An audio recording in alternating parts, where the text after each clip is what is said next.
Saudara-saudari yang terkasih, selamat pagi berkah dalam. Sudah kita memberi senyum hari ini, Minggu 17 Oktober 2021, Minggu biasa ke-29. Kita awali permenungan kita hari ini dengan tanda kemenangan Kristus. Dalam nama Bapa dan Putra dan Roh Kudus. Amin. Saudaraku terkasih, saya mempunyai sahabat sejak saya masih frater di Jogja, dan persahabatan itu sampai saat ini. Mereka tinggal di Primbulung, Jogja. Rumah mereka menjadi tempat mangkalnya kami para frater dari timur pada saat itu. Dan selama masa frater, kami rutin mengunjungi mereka, menikmati kebersamaan dengan keluarga ini. Dan banyak wejangan yang saya terima, dan juga teman-teman terima dari keluarga ini. Satu yang selalu saya ingat dan menjadi pegangan bagi saya pada saat saya masih frater dan bahkan sampai sekarang diingatkan terus-menerus bahwa menjadi imam adalah menjadi pelayan. Karena itu lakukanlah tugasmu sebagai seorang imam dengan memberikan dirimu melayani umatmu dengan tulus. Bila umatmu meminta untuk melayani, lakukan itu dengan tulus. Jangan persulit umatmu dengan berbagai alasan teologismu. Pesan itu yang terus menggema dalam hidup saya sebagai imam sejak saya masih frater sampai saat ini. Kelihatan sederhana, tapi bagi saya ini menjadi sangat penting. Karena panggilan saya adalah panggilan untuk melayani dengan tulus. Dan saya lakukan itu sampai saat ini dalam tugas-tugas saya. Walaupun tidak sempurna, selama saya sehat, selama saya bisa, saya akan memberikan yang terbaik untuk umatku. Saudaraku terkasih, semangat melayani, semangat mengabdikan diri secara total, juga ditegaskan oleh Yesus dalam Injilnya hari ini.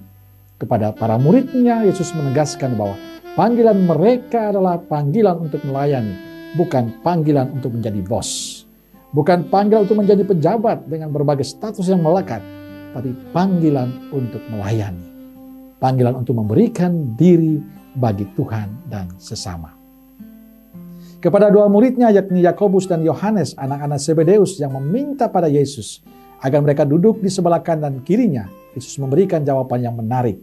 Barang siapa ingin menjadi besar di antara kamu, hendaklah ia menjadi pelayanmu. Dan hendaklah ia menjadi hamba untuk semuanya.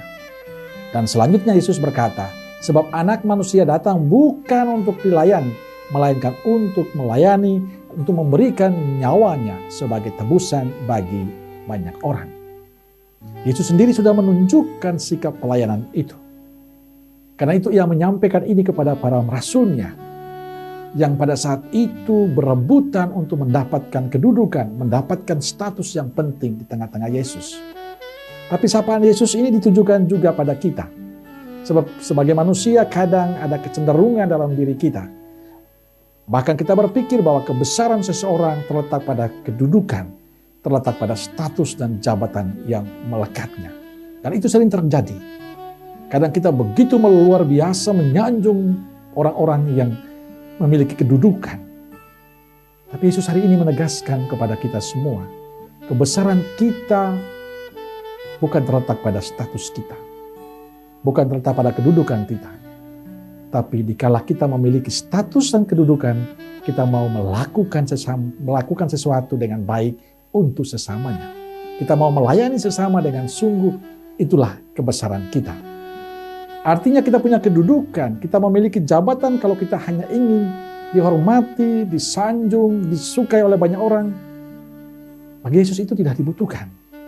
Yesus hanya ingin agar apapun kedudukan kita, apapun status kita, apapun jabatan kita, hendaknya kita tetap menjadi pelayan yang baik. Itulah yang paling penting dalam hidup kita. Maka saudaraku terkasih, status dan jabatan apapun yang kita miliki, yang kita punyai, tapi ingat, tugas kita sama, melayani demi kemuliaan Tuhan, melayani demi sesama kita.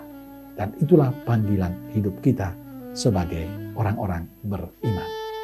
Maka pertanyaannya adalah, apakah kita sudah memberikan diri dalam tugas dan profesi kita masing-masing dengan baik ataukah tidak?